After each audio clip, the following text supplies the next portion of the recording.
yang termasuk agenda terakhir kita hari ini akan ada materi terkait budaya positif. Insya Allah akan disampaikan langsung oleh Ibu Guru SD Nurhayati, kepadanya diserahkan. Terima kasih Bu. Bapak Ibu Guru izin berdiri ya. Pantun lagi. Ya, dicatat sekarang biar nggak lupa. Nanti mic-nya mati lupa pantunnya. Oke. Kelampangan mengembara ke dalam. Bawa unta ke tengah gurun. Sebelum presentasi dimulai, izinkan saya membawa pantun. Ada kertas diberi perkat. Kertasnya kuat, dalamnya hangat. Selamat KKG wahai sahabat. Semoga kita tetap semangat. Bapak Ibu Guru tetap semangat ya. Materi KKG yang terakhir ya. Untuk pembukaan saya ingin banyak menyanyi ya. Kita langsung saja ya Bapak Ibu Guru. Ini adalah amanah saya sebagai calon guru penggerak, harus mendiseminasikan apa yang saya dapat ke sekolah tempat saya bertugas. Nah, pada kesempatan kali ini izinkan saya untuk mendiseminasikan atau membagi ilmu ya Bapak Ibu Guru. Kita sama-sama belajar tentang budaya positif. Apa sih budaya positif itu?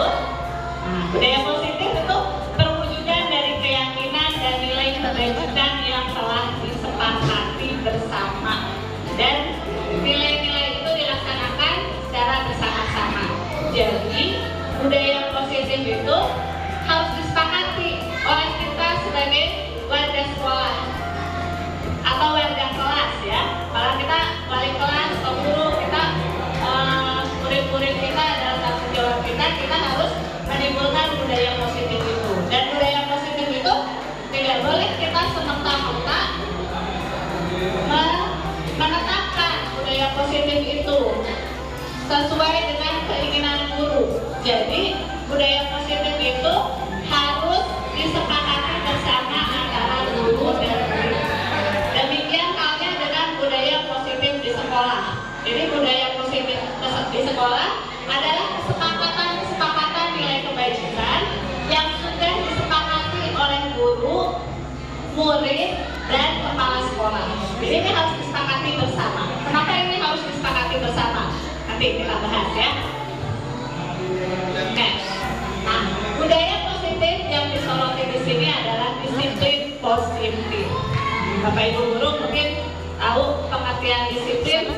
Disiplin itu patuh ya. Sebelumnya kita mengartikan disiplin patuh pada aturan, tidak melanggar aturan, bertanggung jawab. Tapi sebetulnya ini disiplin positif itu adalah sesuatu yang harus dibentuk. Jadi pada yang harus kita tahu sebelum menerapkan atau menanamkan disiplin positif pada siswa. Yang pertama kita harus tahu dulu teori kontrol, kemudian nilai kebajikan universal, kemudian keyakinan kelas, teori motivasi, kemudian perbedaan. Kita juga harus membedakan, bisa membedakan antara hubungan, konsekuensi, dan restitusi. Harus tahu kebutuhan dasar manusia, 5 fungsi kontrol, dan yang terakhir adalah penerapan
guru bisa mengontrol murid.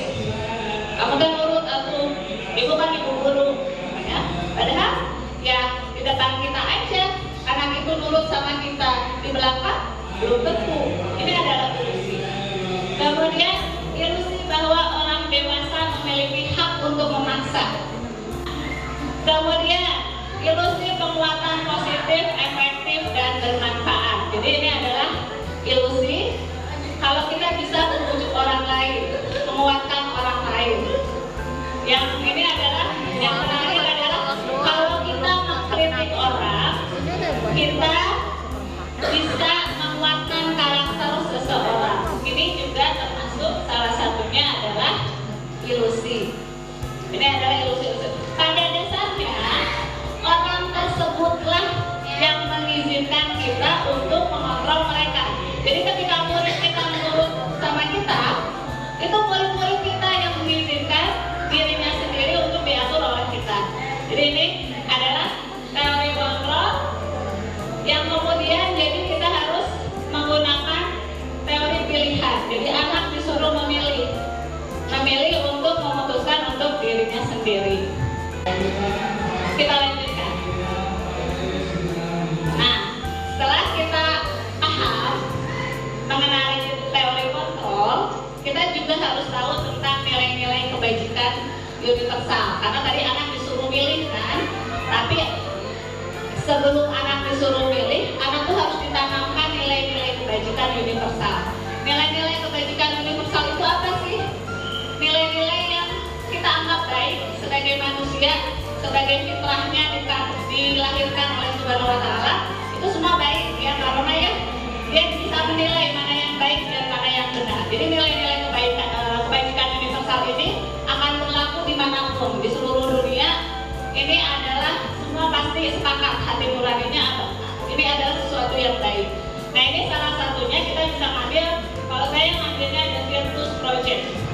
Yang lain bisa kita ambil dari profil pelajar Pancasila, PPKP, dan nilai-nilai kebajikan yang lain. Ini mah contohnya. Peduli di negara manapun, di budaya manapun, kita semua harus peduli. Komitmen, belas kasih, percaya diri, semangat, dimanapun kita harus gitu. Nah ini yang harus kita tanamkan kepada anak-anak. Kita membuat keyakinan kepada anak-anak kalau kita harus menghargai diri kita sendiri dengan menanamkan nilai-nilai kebajikan. Nah dari nilai-nilai kebajikan ini, kalau kita ingin membuat budaya positif, contohnya di kelas, kita harus membuat keyakinan kelas. Jadi nilai-nilai kebaikan universal, nilai-nilai kemudian menjadi keyakinan kelas. Nah, keyakinan kelas ini kita tanamkan, bisa kita tempel di kelas sebagai guide, ya, guide. Jadi kalau anak diingat-ingat terus, kita sudah rapat nih sama anak-anak di bawah rapat. Nah, mana yang kita sepakati ini pilih saja. Misal mau kebersihan, jadi kelas misalkan kelas 1C selalu mengutamakan kebersihan, ditulis. Kemudian selalu berbelas kasih kepada teman. Nah, ini adalah menjadi dari nilai-nilai kebajikan ini menjadi keyakinan kelas. Atau lebih besarnya lagi, kalau kita sudah sukses di kelas, kita bisa tanamkan di sekolah. Nah, kemudian tadi ya, kita tidak bisa mengontrol, kita tidak bisa mengontrol orang lain. Pada dasarnya, seseorang mematuhi peraturan itu ada dua motivasinya. Motivasi eksternal dari luar, kemudian motivasi internal dari dalam. Kalau dari luar, misal anak pakai, misalkan pakai seragam. Kalau dari luar itu takut dihukum, takut diceramahin, atau membawa buku sesuai jadwal. Nah, kalau ada rasa takut atau untuk menghindari ketidaknyamanan, daripada aku nanti diomelin, daripada aku nanti dihukum, berarti ini motivasinya masih motivasi eksternal. Anak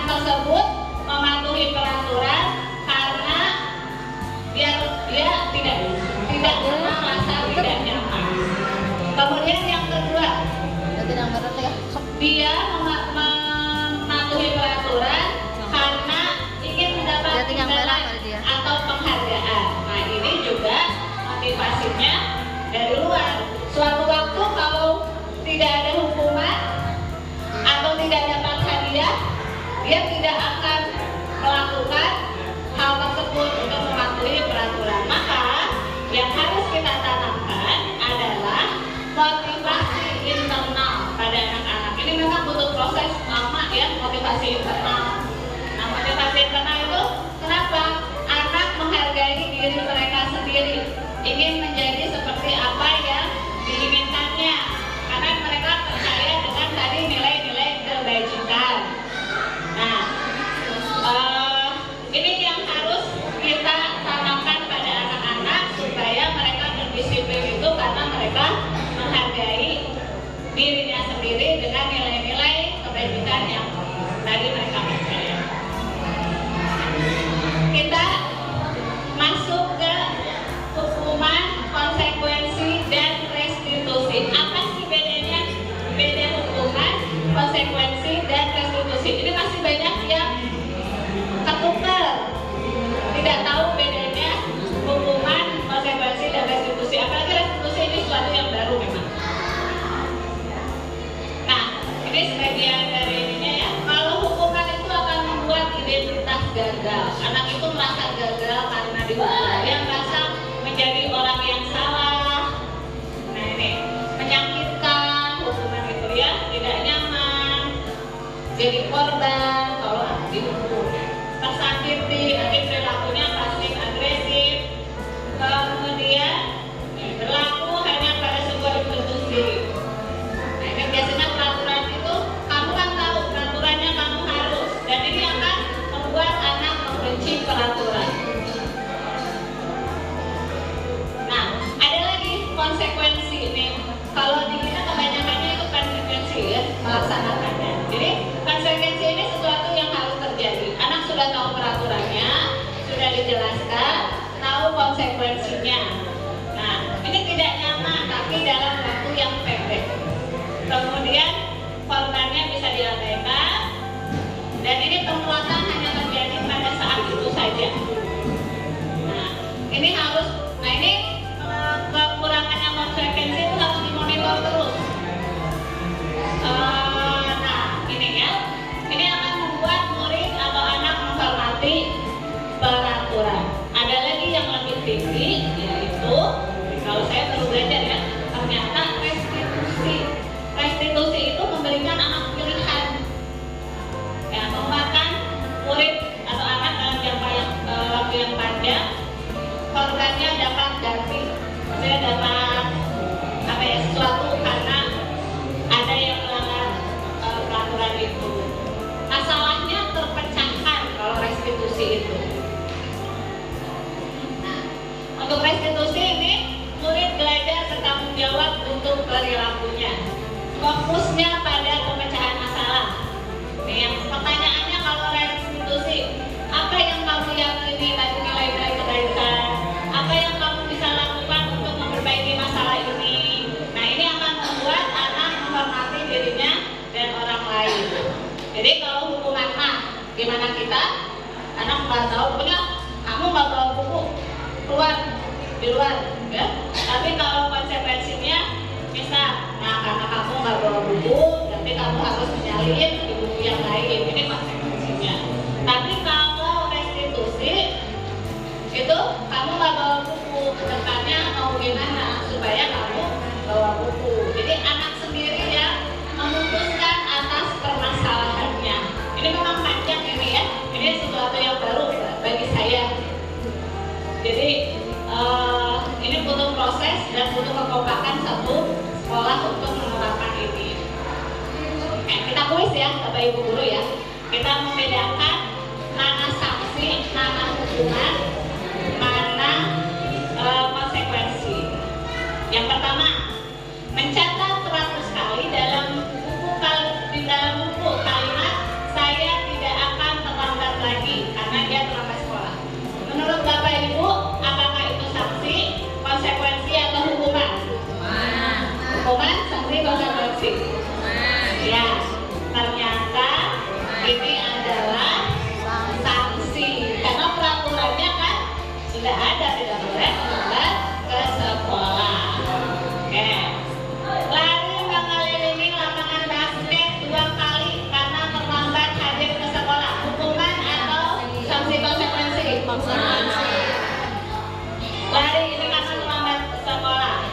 Jawabannya ini adalah membersihkan coretan yang dibuatnya di meja tulis. Hukuman atau sanksi? Sanksi. Sanksi konsekuensi ya, salah sendiri dia coret-coret meja, dia harus diberlakukan, dibersihkan. Berikutnya, murid diminta untuk push up 15 kali karena tidak menggunakan masker ke sekolah.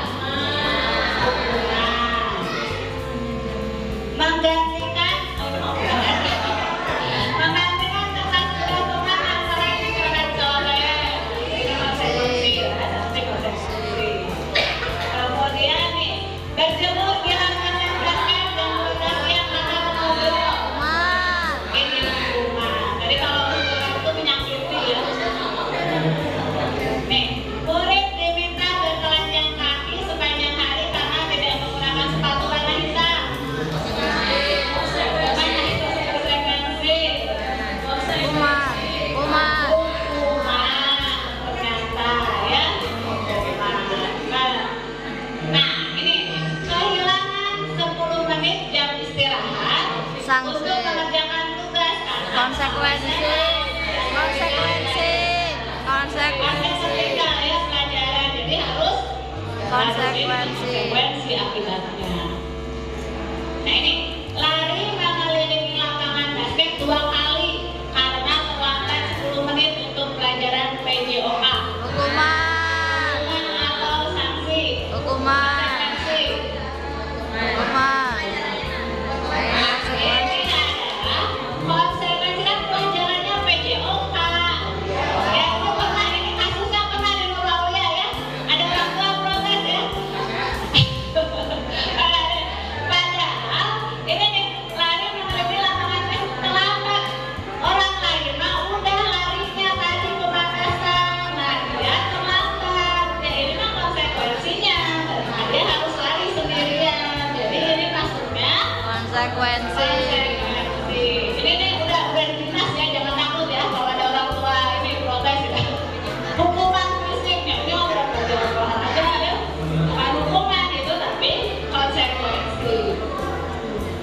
Nah ini tadi Bapak Ibu guru sudah paham ya bedanya antara hukuman dan konsekuensi. Kalau hukuman itu menyakiti, bikin anak kapok, nggak suka peraturan.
yang dikasih terus, cari perhatian, harus sabar, harus tanya dulu. Jadi jangan buru-buru dimarahin, siapa tahu memang dirinya belum tercukupi. Dan kita kan orang tua juga di sekolah itu, ya tapi nggak didapat dari orang tuanya, ya pasti minta ke kita orang tua di sekolah. Nah, setelah itu kita akan belajar tentang 5 posisi kontrol. Jadi guru itu luar biasa pekerjaannya tuh ya, bukan ngajar doang, termasuk ya ini memenuhi kebutuhan dasar tadi, menanamkan nilai-nilai kebajikan. Nah ini posisi kontrol ini yang harus diterapkan oleh seorang guru atau guru apapun. Yang sering kita lakukan ada 5. Yang pertama adalah 5 posisi kontrol. Penghukum. Saya pernah jadi penghukum, pernah. Hukum bisa fisik atau verbal, menghukum, menekan murid, bisa ya. Kamu nggak bawa buku, keluar. Nggak usah ikut pelajaran ibu. Ini adalah posisi penghukum. Biasanya suaranya itu keras. Sudah ibu bilang, kamu masa terlambat lagi. Nah itu adalah posisi penghukum. Kemudian yang kedua, posisi pembuat merasa bersalah. Saya pernah ya, waktu kamu menik gitu, gak kasihan gitu sama ibu, gak kasihan sama orang tua kamu kan udah nyekolahin. Anak teh jadi merasa bersalah ya, dia jadi gak nyaman sama dirinya sendiri. Ini akibatnya kalau sering-sering seperti ini, dia akan menyalahkan dirinya sendiri dan merasa dia itu tidak berharga. Kemudian posisi sebagai teman. Nih, posisi kontrol sebagai teman. Pada posisi ini tidak menyakiti murid, tapi berusaha mengontrol murid dengan bujukan. Atuh kelas teh udah ribut, nanti ibu dimarahin sama kepala sekolah. Nah itu kalau kuliah kerjain aja ya, kan? Itu adalah posisi sebagai teman. Saya pernah. Nah, yang kedua terakhir adalah pengontrol.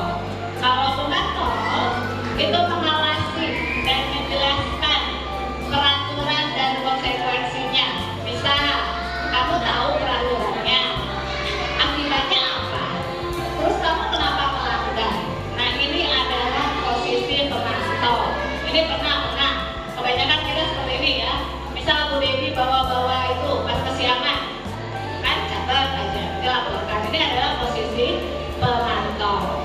Kemudian posisi terakhir yang paling tinggi adalah posisi sebagai manajer. Jadi posisi ini melibatkan siswa untuk menyelesaikan masalahnya. Jadi mempersilahkan siswa untuk mempertanggungjawabkan perbuatannya. Emang ini berat, lama gitu ya. Kalau pengen hasilnya instan ini lama prosesnya. Jadi bikin sadar, mendukung murid. Jadi ini harus menerapkan yang namanya restitusi. Ini adalah posisi yang paling tinggi sebagai guru. Jadi nih di sini diajak untuk menganalisis kebutuhan dirinya.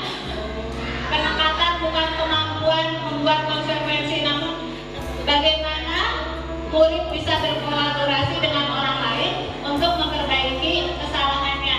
Posisi manajer ini membuat anak-anak dengan identitas gagal menjadi identitas hasil. Bisa kesiangan kan? Kesiangan kan gagal kan? Aku gagal kesiangan. Nah, kita bikin supaya dia berhasil gimana? Nah, ini adalah posisi manajer. Seorang guru pada kurikulum merdeka ini hendaknya ada di posisi pemantau atau manajer. Jadi minimal pemantau lah. Kalau guru bisa jadi manajer, syukur-syukur bisa jadi manajer. Gimana untuk menjadi manajer? Kita harus paham yang namanya tadi restitusi. Restitusi itu kita terapkan segitiga restitusi. Ada yang kemarin disinggung-singgung waktu kita raker ya. Sebetulnya segitiga restitusi namanya juga segitiga, berarti ada 3, bukan 1 saja. Ya. Jadi segitiga restitusi ada 3 sisi. Boleh yang mana duluan yang dilakukan ini boleh pilih. Jadi itu untuk menyelesaikan masalah siswa. Yang pertama itu bisa menstabilkan identitas. Jadi kalau dalam segitiga restitusi orang itu boleh salah, bisa ada yang terlambat datang ya. Kenapa kamu terlambat? Bangunnya kesiangan. Kenapa tidurnya kesiangan? Oh ya wajar. Kalau kamu tidurnya terlalu malam, bangunnya kesiangan, wajar. Semua orang juga begitu. Karena salah, ya, kamu bukan satu-satunya yang pernah melakukan ini. Atau seragamnya beda. Kenapa seragamnya kamu beda? Jadi dia tidak dipermalukan. Kan udah mah seragam beda dia malu, kita tegur. Udah malu jadi sampai di kelas baru, di kelas kecil. Nah, kalau belum tentu ya pengen balik lagi. Jadi ini kita harus stabilkan dulu identitasnya. Kalau orang boleh salah, semua orang bisa salah. Nah ini baru ayo kita perbaiki masalah ini. Nah, ini adalah validasi tindakan yang salah. Soalnya saya ngalamin kasusnya ketika anak itu tidak boleh salah. Ada ketika dia salah, dia menyalahkan dirinya sendiri dengan cara ngamuk dan menyalahkan orang lain. Kalau dia nggak boleh salah, berarti orang lain nggak boleh salah, dan dia jadi orang yang tidak pemaaf. Susah ya, jadi orang tidak pemaaf. Nah, setelah stabilkan identitas, bisa validasi tindakan yang salah. Validasi tindakan yang salah, kenapa kamu melakukan hal seperti itu, atau berantem dengan teman atau apa? Kenapa kamu melakukan hal seperti itu? Adakah cara lain selain berantem untuk menyelesaikan masalah itu? Nah kita tanya, ini segitiga restitusi satu. Kemudian menayangkan keyakinan, karena tadi pada fitrahnya manusia itu selalu condong kepada hal yang baik, kebenaran. Coba tanya hati nurani kamu sendiri. Keyakinan kelas, kalau tadi udah bikin keyakinan kelas, betul tidak perilaku kamu itu seperti itu? Apa yang kamu yakini? Bisa berantem sama teman harus gimana? Harusnya. Nah di sini, kamu pengen jadi seperti apa? Kamu pengen jadi orang yang seperti apa? Mau orang yang menghargai teman atau mau orang yang membuli? Pasti kalau manusia secara fitrahnya ya, kalau tidak ada gangguan psikologis yang lain, pasti ingin cenderung kepada kebajikan. Tapi nilai-nilai kebajikannya harus ditanamkan. Nah ini bisa kita terapkan di kelas, di sekolah untuk menyelesaikan masalah supaya anak terbiasa dengan budaya positif. Ini karena sejatinya seorang guru itu kalau di Arab ya, seorang guru itu hanya menuntun karena Allah itu sudah memberikan anak-anak kita itu kodrat. Ada kodrat alam, kodrat zaman. Kita hanya menuntun supaya mereka bisa selamat dan bahagia dan bisa berguna bagi anggota masyarakat yang lain. Jadi Bapak Ibu jangan kecewa ya, anak baru aja pasti suatu saat ada titik dia akan menjadi. Nah kita kan cuma menuntut yang bisa di kelas 1 enggak, ya nanti kemudian di kelas 2, di SD juga, mudah-mudahan nanti insya Allah di SMP ya kita. Karena seorang menurut Ki Hajar Dewantara, seorang guru juga adalah seperti petani, ada bibitnya dan kita kan tinggal terima. Bibitnya baik, kita rawat, siram dengan baik, akan tumbuh menjadi tanaman yang baik. Bibitnya tidak baik, kita tanam di tanah yang baik dengan cara-cara yang baik, insya Allah akan tumbuh dengan baik. Jadi kalau saya sih mestinya refleksinya tidak usah merasa kecewa, tidak usah memaksa diri sendiri kalau anak kita belum seperti apa yang kita harapkan, karena anak itu punya kodratnya masing-masing. Jadi biji jagung tidak akan jadi biji padi tidak akan jadi biji jagung. Jadi kita kan cuma merawat, memelihara mereka. Ya. Ini saja materi dari saya tentang budaya positif. Sebetulnya ini materi itu padat banget, saya belajar ini 2 minggu, tapi saya menyampaikan kepada Bapak Ibu guru sama saya. Terima kasih atas perhatiannya, mudah-mudahan memberi inspirasi, mudah-mudahan membawa kebaikan kepada kita ya, teman-teman semua. Saya yakin ini masih kurang ya materi dari saya, maka kalau pengen lebih dalam lagi, ayo Bapak Ibu guru ikut guru beneran lebih jelas lagi. Atau kita learning bersama ya, learning together, learning by doing untuk menerapkan nilai-nilai ini. Demikian dari saya, lebih dan kurangnya saya mohon maaf. Wassalamualaikum warahmatullahi wabarakatuh.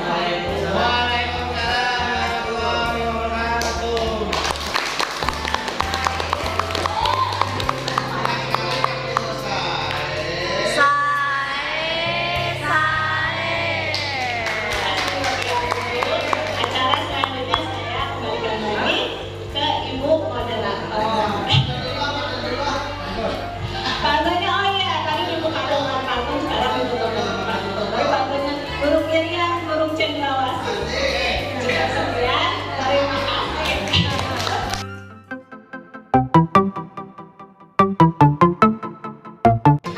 Tolong disiapkan.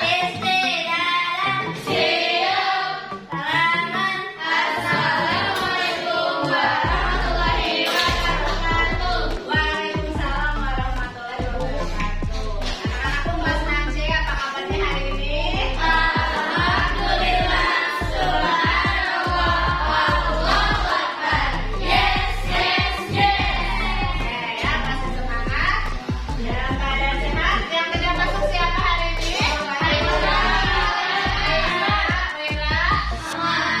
Ya, kita doakan supaya teman-teman kita nanti segera sembuh dan bergabung dengan kita lagi.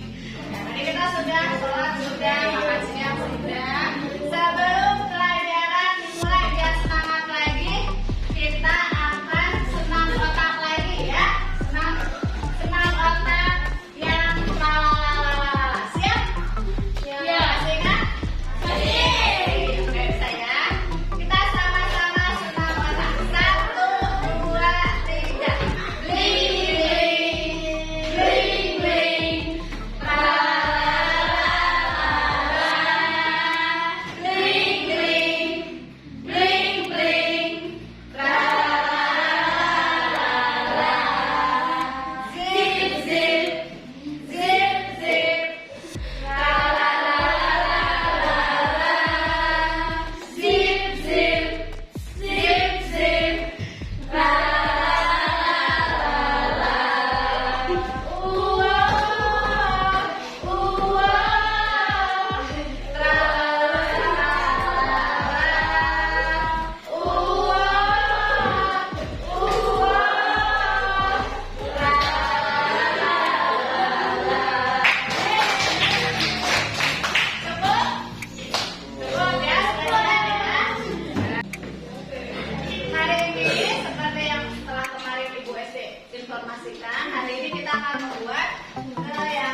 ada sesuatu aja ya, nanti ada restitusinya. Ibu tidak akan menjalankan sanksi, tapi ada sesuatu yang lain yaitu restitusi. Kan ada hukuman, ada sanksi, ada restitusi. Nanti yang tidak menjalankan, kita akan jalankan restitusinya.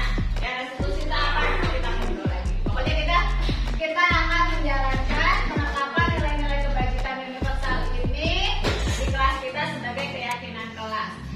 Oke, tadi diantaranya penting ya. Tadi ada yang tanggung jawab, Cung, yang memilih tanggung jawab. Pak Uzan, yang setuju kita jadikan yang utama dulu, 6 dulu saja. 1, 2, 3, 4, 5, 6, 7, 8, 9, 10, 11 orang tanggung jawab. Oke.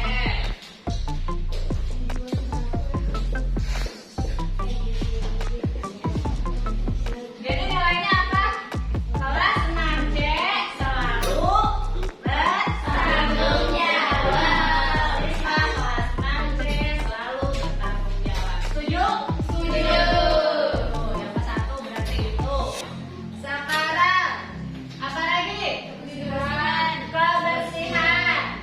Cung, yang setuju yang diutamakan kebersihan. 1, 2, 3, 4, 5, 6, 7, 8, 9, 10, 11, 12 setengahnya. Ya udah, kebersihan.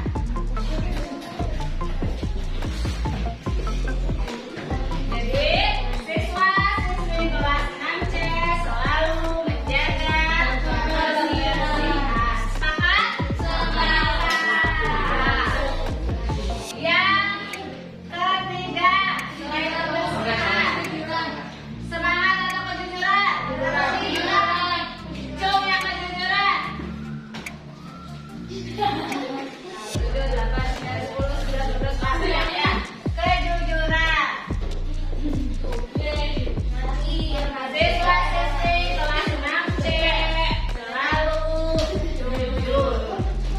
Apalagi tadi keteraturan. Sepakat ya, selalu teratur ya. Jadi kelasnya nggak boleh berantakan nih. Berarti ya. Setuju? Setuju.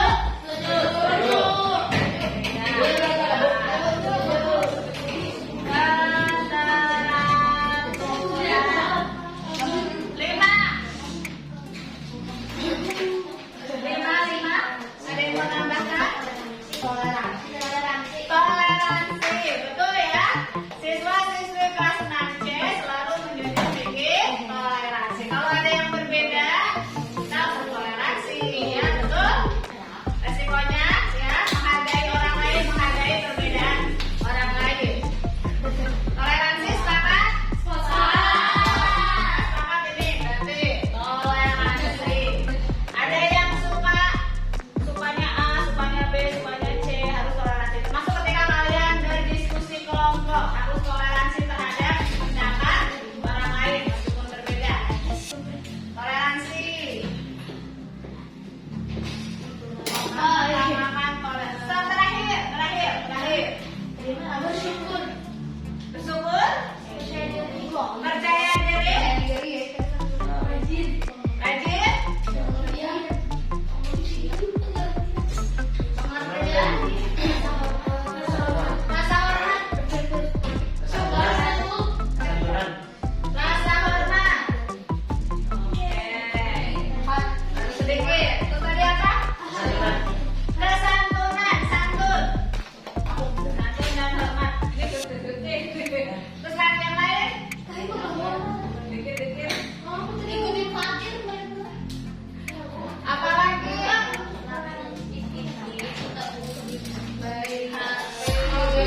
keyakinan kelas, kita bisa menghargai diri kita dan orang lain.